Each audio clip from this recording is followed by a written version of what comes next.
नमस्कार दोस्तों, welcome to government exam info. तो स्वागत है आप सभी का आज के वीडियो में। तो देखिए यहाँ पर आज हम देखने वाले हैं उत्तराखंड एलटी के लिए पार्ट 14 टीचिंग एप्टीट्यूड का। तो इससे पहले जो भी पहली बार इस चैनल से जुड़ रहे हैं उनको बता दूं, इसमें 13 पार्ट्स आ चुके हैं और वो सभी के सभी आपको प्लेलिस्ट में मिल जाएंगे। जो टीचिंग एप्टीट्यूड का प्लेलिस्ट है उसमें आपको मिल जाएगा।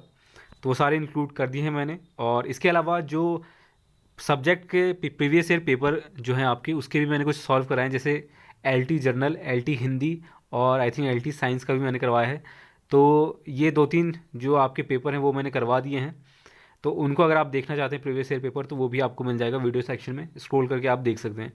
तो आज है पार्ट 14 और इसमें भी आज हम कुछ इंपॉर्टेंट क्वेश्चन को देखने वाले हैं।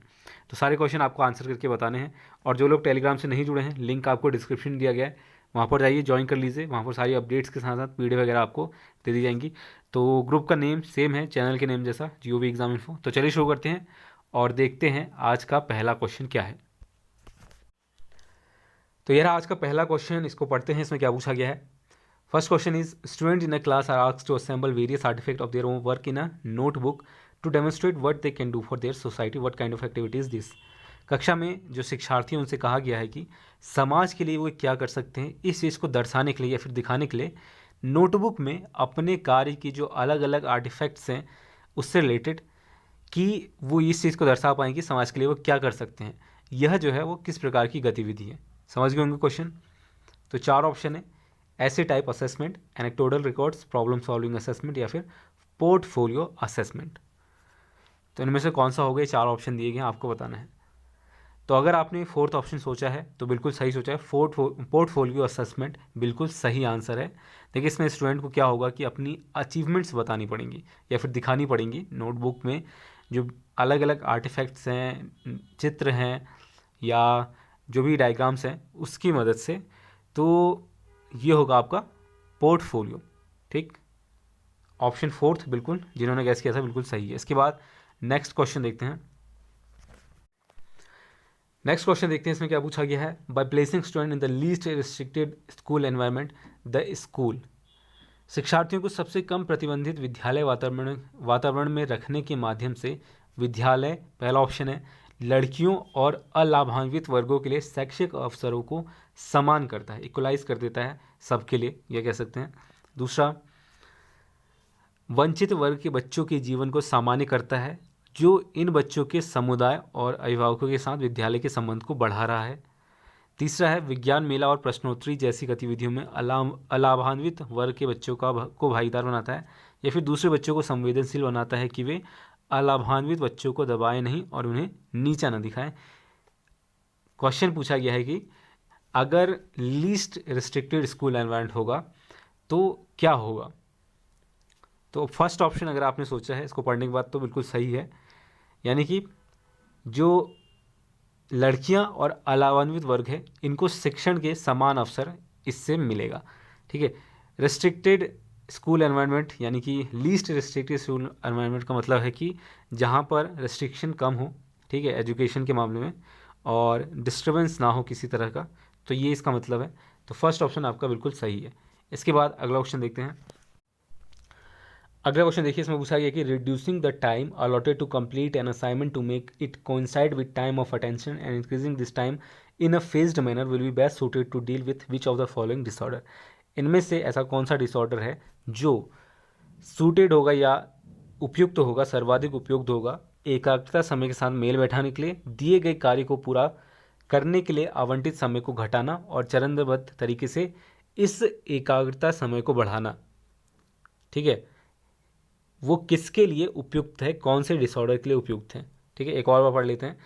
एकाग्रता समय के साथ मेल बैठाने के लिए, दिए गए कार्य को पूरा करने के लिए आवंटित समय यानी कि दिए गए समय को घटाना और चरणबद्ध तरीके से इस एकाग्रता समय को बढ़ाना निम्नलिखित में से किस प्रकार के विकार से निपटने के लिए सर्वाधिक उपयुक्त है। ये 4 ऑप्शन है, इसको पढ़िए। पहला है disruptive behaviour disorder, dysphagia, sensory integration disorder या फिर attention deficit hyper activity disorder. तो गैस कर लिया होगा आप लोगों ने। 4th ऑप्शन बिल्कुल सही है अगर आपने गैस किया तो, एकाग्रता ह्रास अतिक्रियाशीलता विकार, इससे डील करने के लिए सबसे सूटेड होगा। ठीक है, तो 4th ऑप्शन बिल्कुल सही है। ADHD शॉर्ट में कहते हैं, attention deficit hyper activity disorder. इसके बाद अगला क्वेश्चन देखते हैं। नेक्स्ट क्वेश्चन है, which of the following approaches suggest interaction of the child with the people around him and with social institution to deal with disruptive behaviour disorder. निम्नलिखित में से कौन सा उपागम अशांतकारी व्यवहार संबंधी विकार वाले बच्चों के साथ व्यवहार करने के लिए बच्चे को उनके आसपास के लोगों और सामाजिक संस्थाओं के साथ अंतःक्रिया यानी कि इंटरेक्शन करने का सुझाव या सजेशन देता है? तो पहला है साइकोडायनेमिक यानी कि मनोगत्यात्मक, दूसरा इकोलॉजिकल पर्यावरणीय, बायोलॉजिकल जीव वैज्ञानिक, या फिर बिहेवियरल व्यवहारवादी। तो ये होगा आपका इकोलॉजिकल, बी ऑप्शन, या फिर सेकंड ऑप्शन आपने गेस किया तो बिल्कुल सही है, इकोलॉजिकल सिस्टम थ्योरी कह सकते हैं इसे, या फिर इकोलॉजिकल मॉडल। तो ऑप्शन सेकंड हमारा बिल्कुल सही है। ये किसने दिया था ये भी आपको मालूम होना चाहिए। तो ये दिया था आपका ब्राउन ब्रेनर्स ने, ठीक है, इकोलॉजिकल सिस्टम थ्योरी। तो बी अगर आपने गेस किया तो बिल्कुल सही है। इसके बाद अगला क्वेश्चन देखते हैं। इसके बाद देखिए, Renzulli is known for his dash definition of giftedness. Renzulli प्रतिभाशाली की अपनी डैश परिभाषा के लिए जाने जाते हैं। तो 48 है, 4 लेवल है, 3 सर्कल या 3 साइडेड, कौन सा होगा इसमें? तो ये होगा आपका ऑप्शन थर्ड, त्रिवृत्तीय कहते हैं हिंदी में, 3 साइकिल, जिसमें है आपका एबिलिटी इनमें ज़्यादा होगी, ठीक है। गिफ्टेडनेस की जो इन्होंने डेफिनेशन बताई थी, ये जो गिफ्टेड चाइल्ड है या बच्चे हैं, या गिफ्टेडनेस है बेसिकली, यही बताया था। तो इन्होंने बताया था कि इस तरह के जो होंगे उनमें एबिलिटी ज़्यादा होगा, कमिटमेंट ज़्यादा होगा और क्रिएटिविटी। तो यही था 3 सर्कल, ठीक है। तो ऑप्शन थर्ड हमारा बिल्कुल सही होगा। इसके बाद अगला क्वेश्चन देखते हैं। नेक्स्ट क्वेश्चन है, इसमें पूछा गया है कि as a teacher if you want to correct the bad habit of a student which theory of learning you will keep in mind while planning the action. अध्यापक होने के नाते अगर कोई स्टूडेंट है जो उसकी बुरी आदत को आप सुधारना चाहते हैं एज ए टीचर, तो आप कौन से ऐसी थ्योरी है, अधिगम की थ्योरी या फिर जो आपके लर्निंग थ्योरी है, वो अपने दिमाग में रखेंगे या फिर उसका इस्तेमाल करेंगे? Insight theory, trial and error theory, classical conditioning theory, या फिर फील्ड थ्योरी। तो इन चारों में से कौन सा होगा? तो अगर आपने थर्ड ऑप्शन गेस किया तो बिल्कुल सही है, क्लासिकल कंडीशनिंग थ्योरी। इसके प्रवर्तक कौन थे? तो ये थे आपके पावलोव, ठीक है। इसमें क्या होता है, इसमें किसी ऐसी चीज़ का इस्तेमाल किया जाता है जो उद्दीपक, इंग्लिश में जैसे कहते हैं स्टिमुलस का काम करे, ठीक है, और इसका इस्तेमाल किया जाता है उद्दीपक के रूप में किसी ऐसी वस्तु का जो उद्दीपक का काम करे, ठीक है। तो इस चीज़ का इस्तेमाल करके जो कार्य है उसमें सुधार या उसे करवाना, यही होता है आपका क्लासिकल कंडीशनिंग थ्योरी, ठीक है, जो कि पावलोव ने इसको लेकर कई सारे एक्सपेरिमेंट भी किए थे। तो ऑप्शन थर्ड हमारा बिल्कुल सही है। इसके बाद नेक्स्ट क्वेश्चन देखते हैं। नेक्स्ट क्वेश्चन देखिए, इसमें पूछा गया कि for gifted students it is safe to consider aptitude as a skill.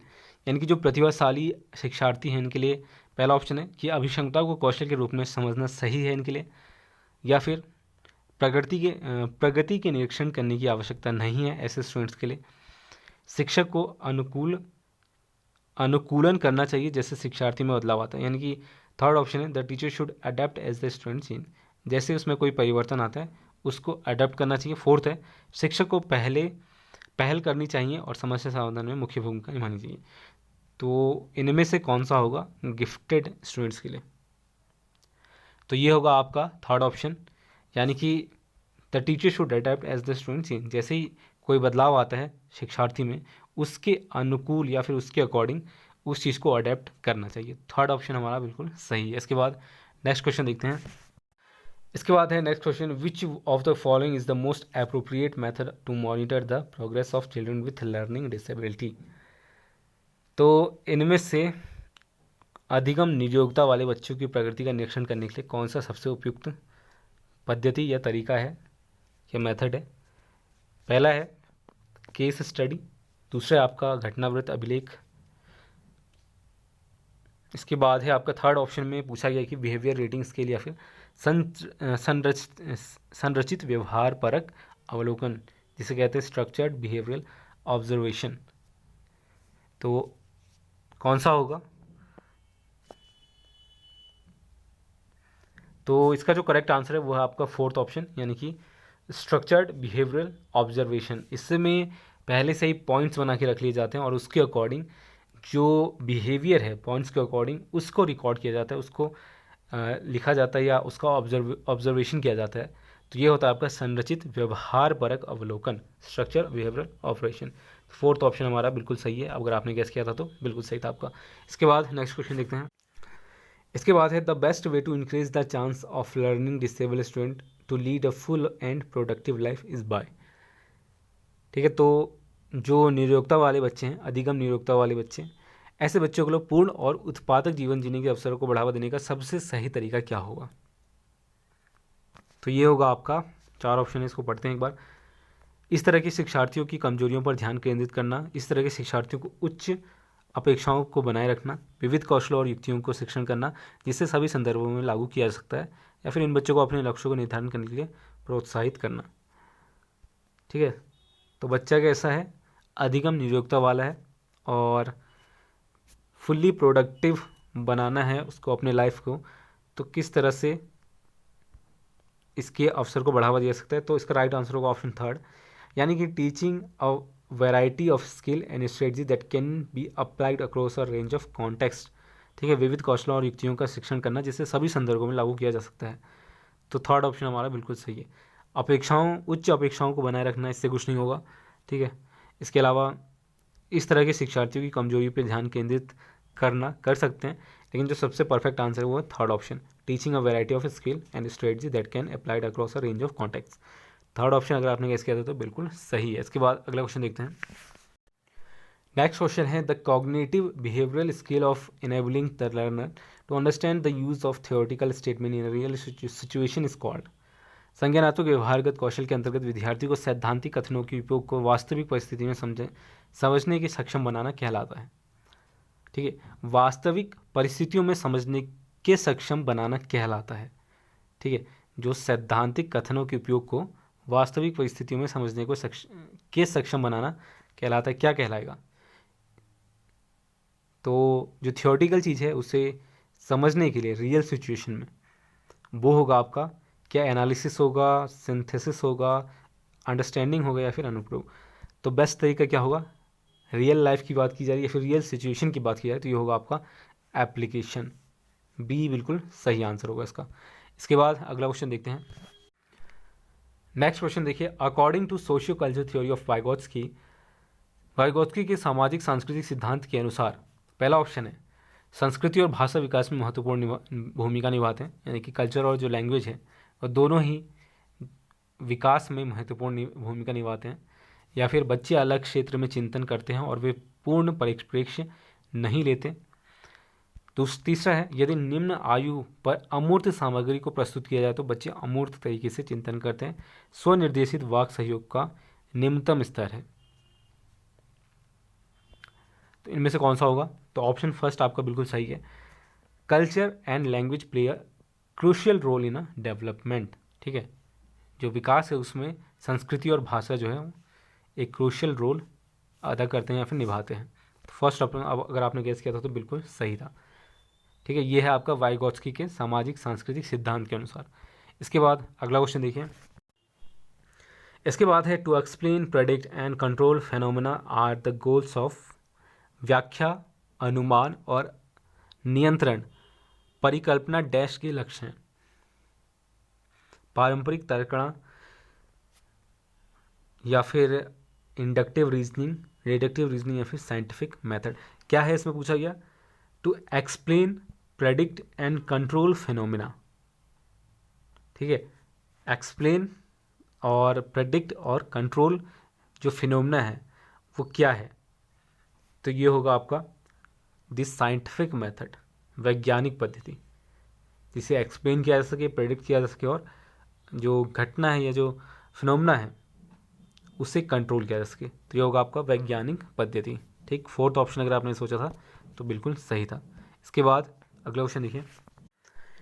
Next question है a class 7th student makes error in mathematics as a teacher you would.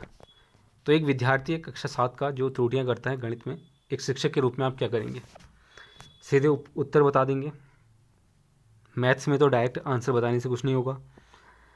शिक्षार्थी को कैलकुलेटर का प्रयोग करने की अनुमति देंगे, तो इससे तो सिर्फ कैलकुलेशन हो पाएगा। थर्ड है, शिक्षार्थी से कहेंगे कि वह विकल्पात्मक पद्धति का उपयोग करे एवं स्वयं त्रुटि का पता लगाने के लिए उसे दोबारा करे। फोर्थ है, शिक्षार्थी को दिखाएंगे त्रुटि कहाँ थी और शिक्षार्थी को उसे दोबारा करने के लिए कहेंगे। तो थर्ड ऑप्शन बिल्कुल सही है। पहले स्टूडेंट है उनसे खुद ही कहेंगे कि आप पता लगाएं या फिर अलग जो अल्टरनेटिव मेथड है उसका इस्तेमाल करें और इसके अलावा त्रुटि का पता लगाएं स्वयं से, तो ये रहेगा बेस्ट। तो थर्ड ऑप्शन आपका बिल्कुल सही है। ठीक, एक शिक्षक के रूप में सबसे पहले आपको यही करना पड़ेगा। फोर्थ ऑप्शन बाद में आप यूज़ कर सकते हैं। ठीक है, तो थर्ड हमारा बिल्कुल सही आंसर है। Ask the student to use alternative method to redo it to find out errors of his or own. इसके बाद नेक्स्ट क्वेश्चन देखते हैं। इसके बाद है which term is involve in action research. ठीक है, तो ये जो क्रियात्मक अनुसंधान है इसमें कौन सा पद सम्मिलित होता है? ये 4 ऑप्शन दिए गए हैं, इनमें से आपको बताना है। तो अगर आपने पढ़ा होगा तो ये आपको मालूम होना चाहिए। पहला है समस्या का ज्ञान, नॉलेज ऑफ द प्रॉब्लम। दूसरा है कार्य के प्रति प्रस्तावों पर विचार विमर्श, discussion on proposal of for work. Third है योजना का चयन व उपकल्पना का निर्माण, selection of plan and formulation of hypothesis, या फिर ये सभी। तो गैस कर ही लिया होगा आपने अगर इसके बारे में पढ़ा होगा कभी तो ये सभी होगा, क्योंकि इसमें ये सारे टर्म आते हैं। ठीक है, इसके अलावा भी और भी कुछ हैं। ठीक है, तो ऑप्शन डी आपका बिल्कुल सही है, फोर्थ ऑप्शन सही है, ये सभी चीज़ें इसमें शामिल हैं। तो आज के लिए इतना ही। तो उम्मीद करता हूँ आपने सारे क्वेश्चन अटैम्प्ट करे होंगे। कोई डाउट है तो नीचे मेंशन कर दें। और आने वाले समय में और भी ऐसी क्लासेस आती रहेंगी, तो चैनल को सब्सक्राइब कर लें अगर नहीं करा है अभी तक तो, और लाइक ज़रूर करके जाएं। ठीक है, लाइक कर देने से थोड़ा मोटिवेशन मिलता है और आगे और भी अच्छा काम करने के लिए। तो लाइक ज़रूर करते हैं और जिस वीडियो को शेयर कर सकते हैं तो शेयर भी कर दें। तो बस आज के लिए इतना ही, तब तक के लिए धन्यवाद। मिलते हैं आपसे अगले वीडियो में। धन्यवाद।